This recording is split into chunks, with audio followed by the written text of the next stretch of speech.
بار بار ایک ہی بات کرتی تھی کہ میرا بچہ صحت مند پیدا ہونا چاہیے، اور یہ بات ایسے کرتی تھی کہ جیسے اگر ایسا نہ ہوا تو ان کے لیے زندگی اور موت کا سوال ہوگا۔ میری امی نے کہا کہ دیکھو، پہلا بچہ ہے اور پہلا بچہ زیادہ صحت مند نہیں ہوتا، ضروری نہیں کہ بچہ بہت ہی زیادہ صحت مند ہو، تم بس یہ دعا کرو کہ صحت اور زندگی والا ہو۔ وہ کہتی تھی کہ نہیں، صرف نارمل نہیں، مجھے صحت مند بچہ چاہیے اور میرا بچہ ہونا بہت ضروری ہے۔ جب وہ اتنا عجیب طریقے سے بولتی تھی تو میں کچھ گڑبڑ محسوس ہوتی، لیکن ہم کچھ بول نہیں پاتے۔ میرا بھائی بھی خوش تھا کہ اس کے ہاں اولاد ہونے والی ہے۔ بھابھی کے دن آگے بڑھ رہے تھے، ہمیں لگا کہ ڈاکٹر بھابھی سے شادی کی ہے تو شاید ہمارے لیے بھی کچھ کرے، ہمارا بھی ہاتھ ہلکا کرے اور خرچے پورے ہوں گے۔ لیکن آج کل ان کی خوراک پہ اتنا خرچہ ہو رہا تھا، یہی شکر تھا کہ وہ ہم سے نہیں مانگتی تھی، اپنی تنخواہ سے ہی کرتی تھی۔ جب ہم ان سے کہتے تھے کہ کچھ پیسے دے سکتی ہیں تو وہ کہتی تھی کہ نہیں، میرے سارے پیسے خرچ ہو گئے ہیں اور مجھے ابھی تنخواہ بھی نہیں ملی۔ لیکن ایک دن ایک بڑی عجیب بات کے بارے میں مجھے پتا چلا۔ میری بھابھی کے پاس ایک لیپ ٹاپ بھی تھا جو میں کبھی کبھی ان سے لے لیتی تھی۔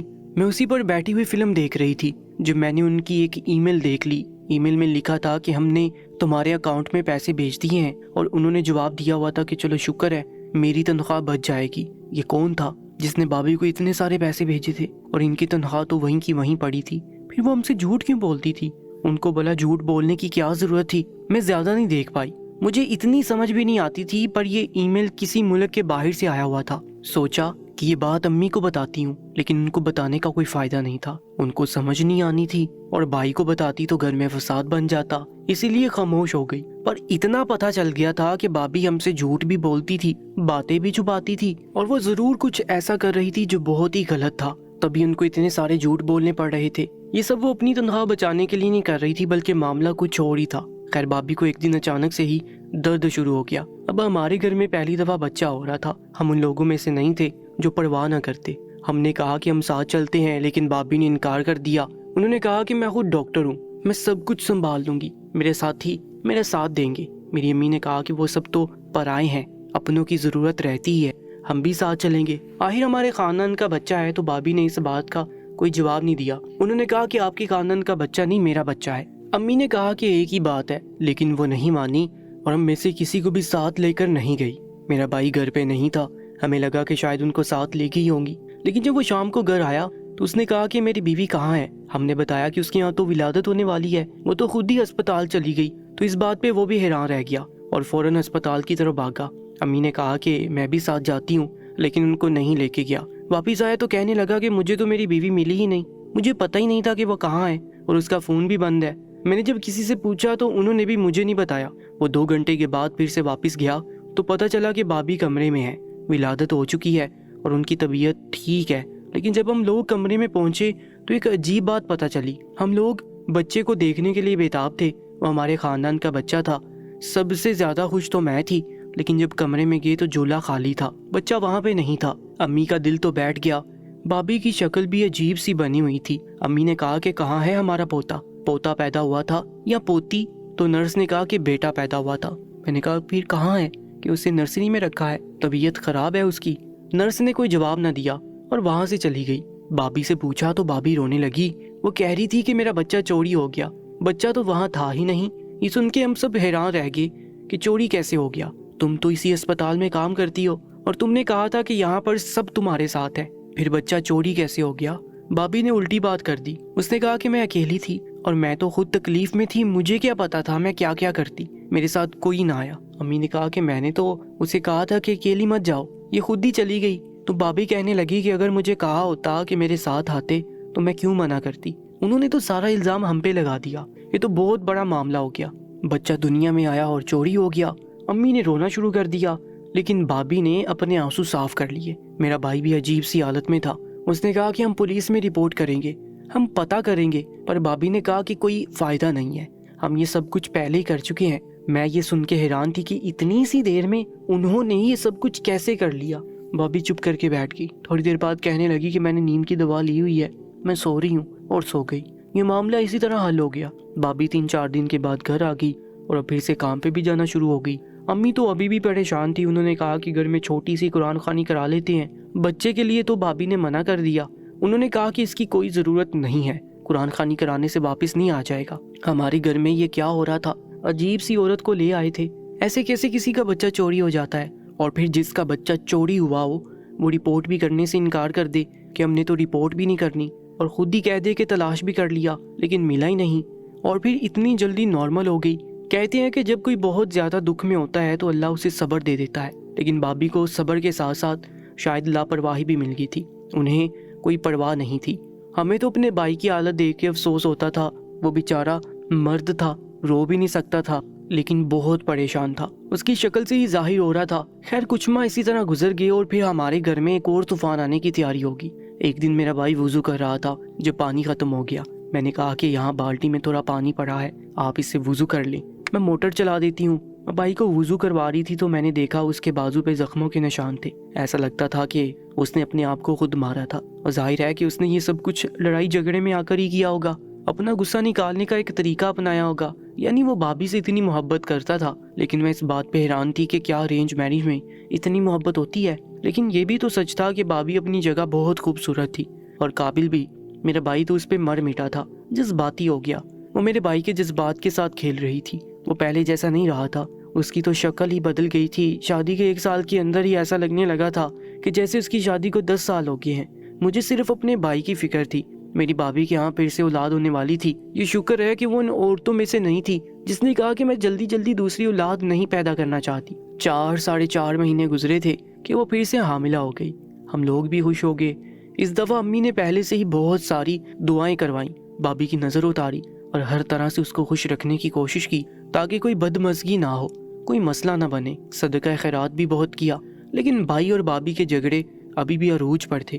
ایک دن میں نے بھائی کو کسی سے فون پہ بات کرتے ہوئے سنا، جس طرح کی باتیں وہ کر رہا تھا مجھے وہ باتیں نہیں سننی چاہیے تھی، پر میں نے سن لی۔ اس نے کہا کہ میری بیوی صرف دن میں ہی میری بیوی ہوتی ہے، رات ہوتی وہ کوئی ایسی عورت بن جاتی ہے جس کی عزت پہ میں حملہ کرنے کے لیے اس کے کمرے میں جاتا ہوں، وہ مجھ سے دور بھاگتی ہے، مجھے اپنے پاؤں کے پاس بھی نہیں بیٹھنے دیتی، اور پورا دن مجھ سے رومانس کرتی ہے اور کہتی ہے کہ یہی محبت ہے۔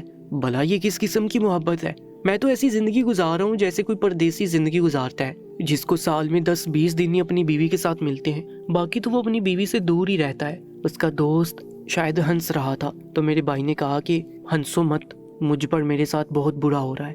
شاید اسی وجہ سے بھی اس کے اندر بہت نخرہ اور غرور ہے، کیونکہ وہ ڈاکٹر ہے اور میں ایک معمولی دکاندار ہوں۔ بھائی کی بات بڑی عجیب سی تھی، اس کا مطلب کہ بھابھی کا رویہ بھائی کے ساتھ صرف دن میں اچھا ہوتا تھا، تبھی تو وہ دن میں ایسے ساتھ بیٹھے ہوتے تھے کہ جیسے میاں بیوی نہیں، دونوں عاشق ہیں، لیکن رات ہوتے ہی ان کے کمرے سے لڑائی جھگڑوں کی آوازیں آتی۔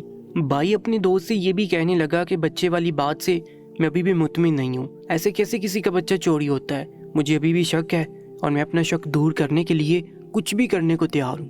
میں نے سوچ لیا ہے کہ مجھے کیا کرنا ہے، پتہ نہیں بھائی نے کیا سوچا تھا، لیکن میں نے بھی اس کو سب کچھ بتا دیا۔ میں نے کہا کہ بھائی، بھابھی کو ایک ای میل آئی ہوئی تھی، میں نے ان کو ای میل کے بارے میں بتایا۔ میرا بھائی حیران رہ گیا، اس نے کہا کہ تمہیں یقین ہے؟ میں نے کہا کہ جی، میں نے اپنی آنکھوں سے دیکھا تھا اور اس کی تصویر بھی اپنے موبائل سے لی تھی۔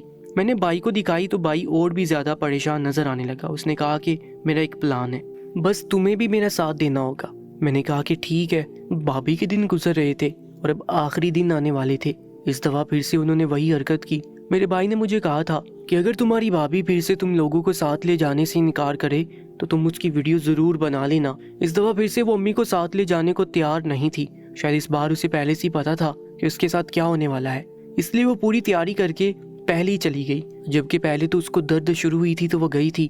میں نے ان کی ویڈیو بنا کر فوراً بھائی کو بھیج دی۔ اس نے کہا کہ میں پہلے ہی انتظام کر چکا ہوں۔ میں نے کہا کہ کیسا انتظام؟ تو اس نے کہا کہ میں نے اپنے ایک دوست سے بات کی جو ان کے ہسپتال میں CCTV کیمرے لگانے کا ٹھیکہ لیے بیٹھا تھا۔ میں نے اسے کہہ دیا تھا کہ جو کیمرہ میری بیوی کے کلینک اور لیبر روم کے باہر والے کمرے میں لگاؤ، اس کا ایکسیس مجھے دے دینا، اور اس نے ایسا ہی کیا۔ مجھے پتہ چل جائے گا کہ تمہاری بھابھی کون سی کھیر پکا رہی ہے اور کیا کرنا چاہتی ہے، تم پریشان مت ہونا۔ امی کو لے کے پورے 2 گھنٹے بعد ہسپتال پہنچ جانا۔ میں نے کہا کہ ٹھیک ہے۔ ہم لوگ ہسپتال کے باہر ہی کھڑے تھے، بھائی بھی آ گیا۔ اس نے کہا کہ میں اندر جاتا ہوں، تم لوگ ابھی یہیں پہ رکو یا اندر جا کر ایک طرف بیٹھ جاؤ۔ بھائی کافی پریشان لگ رہا تھا، اس نے اندر جانے سے منع کیا، لیکن میں بھی اس کے پیچھے پیچھے چل پڑی۔ اس کو نہیں پتا تھا کہ میں اس کے پیچھے جا رہی ہوں۔ وہ ایک کمرے میں چلا گیا اور اس نے لات مار کر کمرے کا دروازہ کھول دیا تو سامنے کا منظر دیکھ کے ہم لوگ حیران رہ گئے۔ میری بھابھی نے کہا تھا کہ وہ ماں بننے والی ہے اور آج اس کی ڈیلیوری ہے، لیکن اس کی ڈیلیوری تو ہو ہی چکی تھی، پر بچے کے ساتھ جو حرکت وہ کر رہی تھی وہ دیکھ کر ہم لوگ ششدر رہ گئے۔ اس کمرے میں بابی ایک عربی شیخ کے ساتھ بیٹھی تھی اور نومولود بچے کو اس کے حوالے کر رہی تھی، اور ان کے پاس ایک بریف کیس بھی پڑا تھا جس میں شاید پیسے تھے۔ یہ ای میل بھی اس کو انہی نے بھیجی تھی۔ میرے بھائی نے یہ منظر دیکھا تو حیران رہ گیا اور فوراً ہی غصے سے بولنا شروع کر دیا کہ یہ کیا ہو رہا ہے، یہاں پہ تم ہمارے بچے کو بھیج رہی ہو۔ عربی شیخ نے کہا کہ یہ میرا بچہ ہے۔ میرا بھائی مزید بپھڑ گیا۔ اس نے کہا کہ تمہارا بچہ کیسے؟ کیا تعلق ہے تمہارا میری بیوی کے ساتھ؟ یہ تمہارا بچہ کیسے ہو سکتا ہے؟ یہ تو میرا بچہ ہے، میری اولاد ہے۔ اس نے کہا کہ یہ تمہاری اولاد نہیں ہے، یہ میری اولاد ہے، یہ میرے خون سے بنا ہے، یہ میرا وارث ہے۔ معاملہ اس قدر الجھ گیا کہ بھائی نے بابی کے منہ پہ تھپڑ بھی دے مارا۔ کچھ لوگوں نے بھائی کو پکڑ بھی لیا، امی بھی وہاں پہ آ گئی اور میں بھی، لیکن زیادہ چیخنے چلانے سے کیا ہونا تھا؟ ہمیں بیٹھ کے بات کرنے کی ضرورت تھی۔ ہم بابی کو لے کے گھر آ گئے۔ میرے بھائی نے کہا کہ ابھی مجھے ساری بات بتاؤ، نہیں تو میں تمہیں طلاق دے دوں گا اور تم اس گھر سے چلی جاؤ، تمہارا معاملہ میں یہیں پہ ختم کروں گا۔ میں بے غیرت مردوں میں سے نہیں ہوں۔ میری بابی رو رہی تھی۔ اس نے کہا کہ مجھے انسانیت کی خدمت کرنے کا بہت شوق ہے، میرے پاس ایسے لوگ آتے ہیں جن کے ہاں اولاد نہیں ہو سکتی، اس لیے میں ان کے لیے سیروگیٹ مدر کا کام کرتی تھی۔ ہم نے کہا کہ وہ کیا ہوتا ہے؟ اس نے کہا کہ اس میں ایک عورت اپنے بطن میں کسی کا بچہ پالتی ہے اور وہ بچہ اس کے پاس سائنسی طریقے سے آتا ہے، اس کا بچے کے باپ کے ساتھ کوئی جسمانی تعلق نہیں ہوتا۔ اس لیے میں نے 2 لوگوں کے ساتھ سیروگیٹ مدر کا کانٹریکٹ کیا تھا۔ مجھے کیا پتا تھا کہ میرے گھر والے میری شادی اچانک کروا دیں گے۔ یہ دونوں بچے میں نے انہی کے لیے پیدا کیے، اور پہلا بچہ جب مجھے دیا تو مجھے جھوٹ بولنا پڑا کہ بچہ چوری ہو گیا، نہیں تو اور میں کیا بہانہ کرتی؟ یہ بھی کہہ سکتی تھی کہ بچہ مر گیا، لیکن پھر آپ لوگ بچے کی لاش مانگتے، پھر وہ کہاں سے لاتی؟ اس لیے جھوٹ بول دیا۔ اور دوسرا بچہ اس عربی شیخ کا تھا۔ یہ بہت زیادہ امیر آدمی تھا، اس نے مجھے بدلے میں پیسے دینے کی بات بھی کی تھی۔ میں نے سوچا تھا کہ وہ پیسے لے لوں گی، لیکن پہلی والی فیملی سے میں نے پیسے نہیں لیے تھے، وہ لوگ ویسے ہی بہت غریب تھے۔ میں تو یہ سب کچھ انسانیت کے ناطے کر رہی تھی، اور میں ہی نہیں اور بہت سی عورتیں کرتی ہیں، اور اس میں کچھ غلط نہیں ہے۔ شاید یہ غلط تھا کہ میری شادی ہو گئی ہے اور مجھے یہ سب اپنے شوہر کو بتانا چاہیے تھا۔ میرے بھائی نے کہا کہ تبھی تو ہمارا رشتہ بھی خراب ہو رہا تھا۔ دن بھر تم مجھ سے محبت جتاتی تھی اور رات ہوتے ہی مجھے خود سے دور کر دیتی، کیونکہ تمہارے اندر کسی اور کا بچہ تھا۔ تم نے دھوکہ دیا، جھوٹ بولا، میں تمہاری شکل نہیں دیکھنا چاہتا، چلی جاؤ یہاں سے۔ میری بابی نے کسی کے ساتھ کوئی تعلق نہیں بنایا تھا، میری بابی لوگوں کی مدد کر رہی تھی، یہ ایک اچھا کام تھا، لیکن ہم جیسے مڈل کلاس لوگ ان چیزوں کو اچھا نہیں سمجھتے۔ اور بابی پہ بھی میں حیران ہوں کہ ان کو یہ سب کرنے کی کیا ضرورت تھی۔ انہوں نے کہا کہ میں نے زبان دے دی تھی اور میں اپنی بات سے مکرنا نہیں چاہتی تھی، کیونکہ جن جوڑوں کو انہوں نے بچے پیدا کر کے دیے وہ اولاد کے لیے بہت بے چین تھے۔ بابی نے ان سے وعدہ کیا تھا، لیکن وعدے کے پیچھے انہوں نے اپنا گھر داؤ پہ لگا دیا۔ اب بابی اپنے گھر چلی گئی اور بھائی نے کہا کہ وہ اس کو واپس لے کر نہیں آئیں گے۔ میں نے امی کو یہ ساری بات سمجھائی۔ میں نے کہا کہ امی، بابی نہ تو بد کردار ہے اور نہ ہی اس نے کچھ غلط کیا ہے، اس نے بہت اچھا کام کیا ہے، لیکن شاید طریقہ تھوڑا سا غلط تھا۔ آپ بھائی کو سمجھائیں کہ وہ بابی کو واپس لے آئیں۔ امی کو بھی یہ بات ہضم نہیں ہو رہی تھی، وہ کہہ رہی تھی کہ بھلا ایسے کون کرتا ہے؟ اس عورت نے 2 بچے پیدا کر لیے اور وہ بچے میرے بیٹے کے بھی نہیں تھے، اور پھر ہم سے جھوٹ بھی بولا، تبھی تو یہ اتنا زیادہ خیال کرتی تھی، کیونکہ کسی اور کا بچہ تھا۔